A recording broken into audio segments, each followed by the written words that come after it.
Welcome to episode 16 of Quadocast, entitled Rising Stars and the Crumbling Ticket. After having attended the Meet the Candidates night and carefully reviewing the bios of all candidates, I choose to endorse the rising stars of our community. Hoping for change is not enough. This video has a message that can make a difference, but only if we share it. Call your neighbors. Share it online. Let's stop hoping and start doing. Share this video and let's create the change we want to see. On Monday, we held the Meet the Candidates night, and though it was nice seeing a return to the tradition of an in-person meeting, or rather hybrid which included Zoom, unfortunately didn't last long when a few candidates in and Janelle stepped up and surprised us all with using a PowerPoint presentation. Is precisely the point where Zoom participants can no longer hear the meeting. I found it interesting that it was discovered only earlier that day that Janelle approached the office to use a PowerPoint presentation, but that action disenfranchised all the other candidates who had no idea that that could be an option. Since tradition has always been verbal only, great, so here we are at another historical first, but in my view that judgment call was made in haste, not notifying or giving equal access to others, hence disenfranchising them. As a result, we also had 28 neighbors on Zoom that were unnecessarily cut off, those among us really taking time to want to actually hear from the candidates. Oh, and it's easy to blame it on the ongoing technical problems we've had forever. Well, guess who's the vendor that services the AV in the social hall? It's the same vendor that put in the biometrics. Same vendor that put in a lot of stuff around here, BlueNex. If anyone cared, we would have sourced an AV vendor already and have taken care of the job rather than rely on BlueNex to be the jack of all trades for any problem. An over-reliance on one vendor, like overpriced inflationary eggs in a basket. And I've said it before, the real problem here is no one wants to go to rec. In fact, Jan admitted as much. Quite honestly,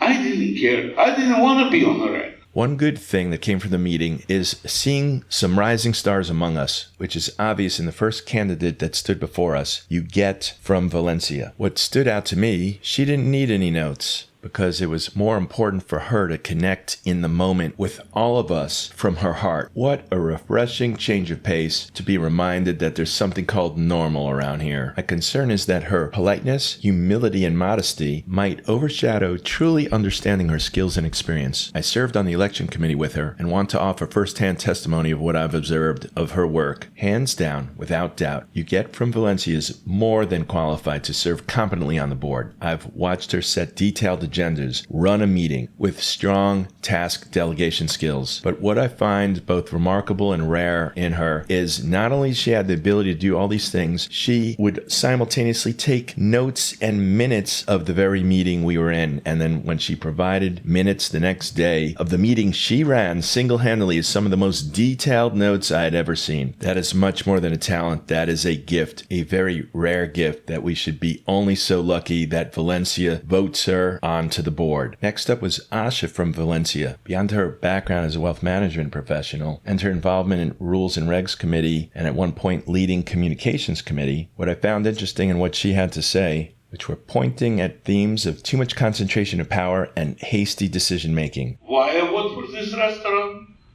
Because I gave up. But what stood out most to me is she too owned the moment to face us all and help us better understand that she's made an intentional choice, owning it, even going further to say, put yourself in her shoes. How would you feel if you were duped into buying into the Quad domain from the former rec president that was less than forthcoming and failed to disclose, and to endure further ongoing ridicule on the post boards, particularly from the current president's spouse, claiming Asha's assertions to be nothing but lies? Interestingly, other incumbents have piled on in one form or the other, which all share the common trait on their crumbling ticket, that they love Marlem, can't get enough of her, and in their fantasy still think she did a great job despite the obvious mess she left behind. But Asha persisted, kept her head down, stayed diligent, and brought it to a court of law, in which she prevailed. Why? Because she had something called facts on her side. But the fantasy of the crumbling incumbent ticket continued in the form of her opponent, Janelle, when she punked Asha on the communication committee. In fact, I asked that as a question at the meeting, in which Janelle stated in writing, not in conversation, in writing, she'd agreed to not chaperoning the suggestion box key after speaking with Olga. Olga has also confirmed in writing that no such conversation has happened. Janelle then falsely in writing to Asha and the committee, citing legal liability issues, giving out the key, mockingly calling the lies she concocted as silly, attempting to fake shared frustration. And when she was asked by me, as a board member, having abused your position of trust and authority, can you explain to Asha and all of us why you fabricated a conversation, impersonated the office, and tried to manipulate the committee's perception of reality? And then Janelle stood in front of everyone, gaslighting the whole room by starting off saying, there's two types of perception, right? My perception of the conversation and their perception of the conversation. The problem is there was no conversation. It was all in writing. Then she dribbled on as usual in the word salad of half-baked logic before all of us, not owning to any of it, not apologizing to anyone for anything ever. So when Asha asked us all to put yourselves in her shoes, how would you feel about all of the above? What would you do about it? When Valencia was done, they started calling Grenoble candidates up, and it was very refreshing to hear from another rising star, Robert Berea from Grenoble. Though newer to the community, he's jumped right in, participating in the construction committee, getting on the front line of where the important work is getting done. Though his bio indicates an exemplary life of dedication and service, it was very helpful to be in the room and see it firsthand. How he connected with the room, and it wasn't just talk. You could see he's the type who lives from every fiber of his being. He had an interesting tale describing how he'd taken 16 plus educational courses in the last few years in everything condo related under the sun. This guy is no nonsense, plain spoken, and is precisely the new blood that this community desperately needs. I mean, come on, 30 years as a captain, firefighter, paramedic, serving on city committees, a whole life of service, including as president and various other officer positions in condo and HOA boards for the last 25 years? To the people of Grenoble, it is a slam dunk gift to vote for Robert Berea for the Board of Governors. And lastly, after hearing from Alan Corey at the meeting, I now consider him as a rising star in Grenoble as well. I was surprised to the upside by his delivery of his presentation. He has been a consistent, quiet workhorse working in various committees, whether rules and regs, the communication committee, and also the election committee. I think our community overlooks him sometimes simply because he's a little on the quiet side. But you know what? He is always listening. Maybe he's just trying to be the adult in the room and not join in to the loudmouth yelling of some incumbent board members. And when he raises the question that we should consider that the zero down payment plan of a $12 million line of credit is something worthy of discussion in our community, he's willing to be pragmatic and say the unpopular thing out loud, which is whether as us as a community should consider putting something down so we accrue less interest in the long run. That's the adult discussion to have, not just the fantasy kick the can, zero money down sole offering from the crumbling incumbent ticket. But he goes further than just wanting to replace the accounting services or reduce litigation costs or improve our bylaws and governing docs, which, hey, I'm all for that. But he's the only candidate at the meeting that prioritized talking about rec and that rec matters. Unlike Jan, the current president, who said, quite honestly,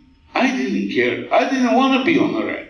And that is precisely why the people of Grenoble should hands down vote for Alan Corey as well as Robert Berea. One last note on candidates. I'd like to give honorable mention to Maya in Valencia. Though I'm sure corporate work in the IT and program analyst world and her increased interest in our community since living here more full-time are potentially an asset to the community, it would be great to see her get involved on a committee level and get some more hands-on work with our community. All the other rising star candidates are currently serving on one or more committees. Though certainly not a prerequisite, I do believe it to be an important key factor in this election cycle. The meeting then moved into the question and answer portion, which slowly became nothing short of disturbing. When it came to answers given by Janelle, Raz, and Jan, regarding any questions to the restaurant, some claim they actually voted for the current restaurant vendor. But I guarantee it was a vote. When I saw all this, I vote for this restaurant. Further, they couldn't agree where this meeting took place. And the other common theme was not to own their own choices, but instead hide and say it was the whole board's fault. And quite honestly,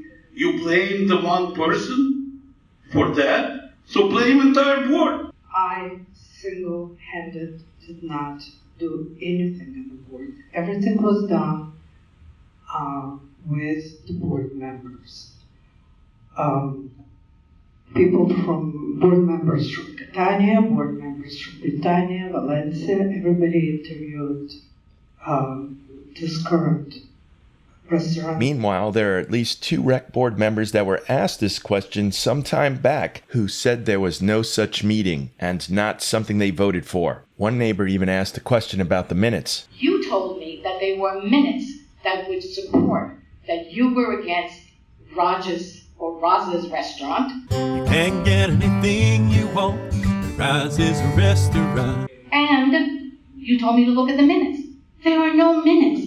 Please show me exactly where this is written that you opposed the current restaurant that we have that violates our governing documents. Others gave excuses for why there were no minutes for such meeting. The fact that we didn't have a minutes doesn't necessarily mean that what wasn't taken.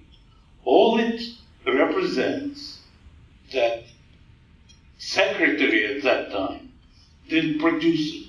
One secretary at that time, why he didn't write the minutes of it, cannot say. With all due respect, Jan's explanation is both implausible and laughable. The secretary for rec at the time was Louis from Britannia, and though I might criticize him on plenty of issues, Louis happens to be one of the most concise, thorough, and detailed secretaries the Quadromain has ever had. I would find it impossible to believe that he would not take minutes in such a meeting of a vote of that magnitude. The truth is, there were 2 open meetings towards the end of 2023, October 25th and December 17th, that were 2 open rec meetings. Thanks to Louis's impeccable meeting minutes from October 25th revealed to all of us that the deal with the vendor they did vote for in August was falling through when he wrote that there are pending issues regarding the restaurant operator and some of their demands that we cannot consider. Extra parking spaces, smoking outdoor, dining area, subsidies, etc. This is important because by early November is when they brought in the caterer to look at the New Year's, and then we started showing them the restaurant. Court records show the original lease in Word was handed off to the restaurant on November 13th. By November 16th,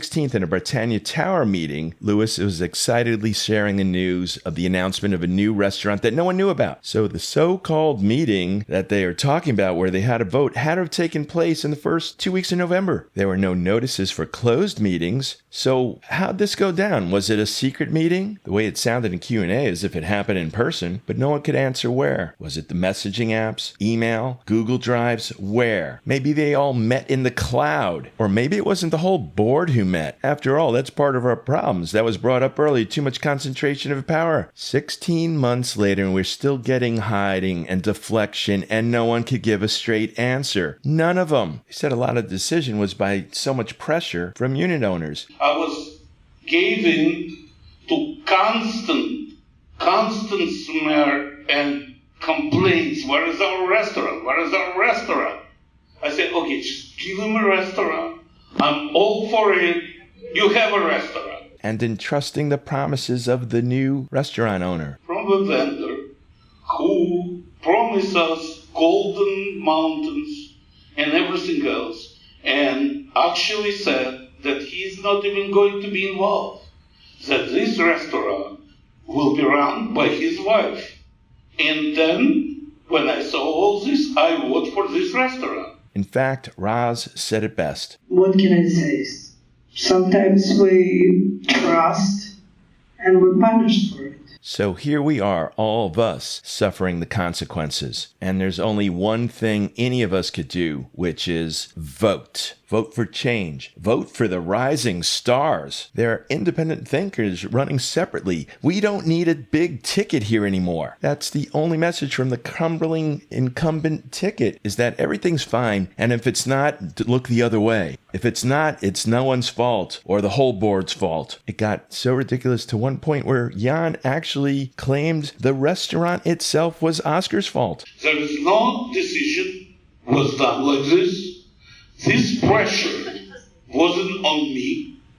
This pressure was on the entire board by going crook, Mr. Sandoval, who was pouring buckets of dirt all over every single board member on the rec. Okay? And quite honestly, I didn't care. I didn't want to be on the rec. Many in the room were in just shock and disbelief from the things Jan was saying. A woman living in Grenoble the last 20 years said it best, that this kind of decision-making is nothing short of worrisome. I've been here in Grenoble for 20 years. I've seen many boards pass by. There's also one thing that struck me, and the question is for Jan. When you said, I felt pressure that people were telling me, we want a restaurant, we want our restaurant. And then, okay, that's for me, and it's not directed to you. I'm just saying it's worrisome to make a decision because you're pressured, not take time to, I have no proof, not to take minutes. I have no proof, I'm just saying what I heard. Not to take time to, what is the rush that things have to be done so fast that we make mistakes, we don't inform the people, we don't consult.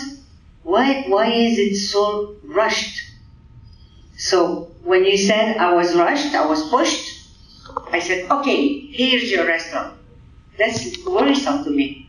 And in all honesty, it should be worrisome to all of us. This is not a situation of I alone can fix this. Yes, there's plenty in front of us, ELSS, 50-year recertification, credit lines and inevitable loans. We are all neighbors and volunteers, people. But the point of this choice is that there is a fresh set of independent thinkers, new blood that are detail-oriented, process people who care how things get done, wanting to read the fine print in contracts and negotiate better deals and not do things in haste or behind closed doors or with concentrated power. We've all seen boards pass in our time here, and that's part of the point. That is the design and function. That's why we have staggered terms. That's why we pass the torch to others to carry on and advance and forward the work. Understand these incumbents came in together for a reason, to sweep out the stalemate that was occurring years before them. But it has led to a unique set of new problems, and the noise and fighting among themselves is drowning out the very rising stars right in front of us, hiding in plain sight. No more. Enough is enough. We will be fine. We will get the better governance we deserve. Carry on the good work. Take care of our business, handle the challenges that lie in front of us, and actually, for the first time in years, get back to a sense of groundedness and normalcy. With that said, after having attended the Meet the Candidates night and carefully reviewing the bios of all candidates, I choose to endorse the rising stars of our community and ask that you consider voting for Huguette Hamal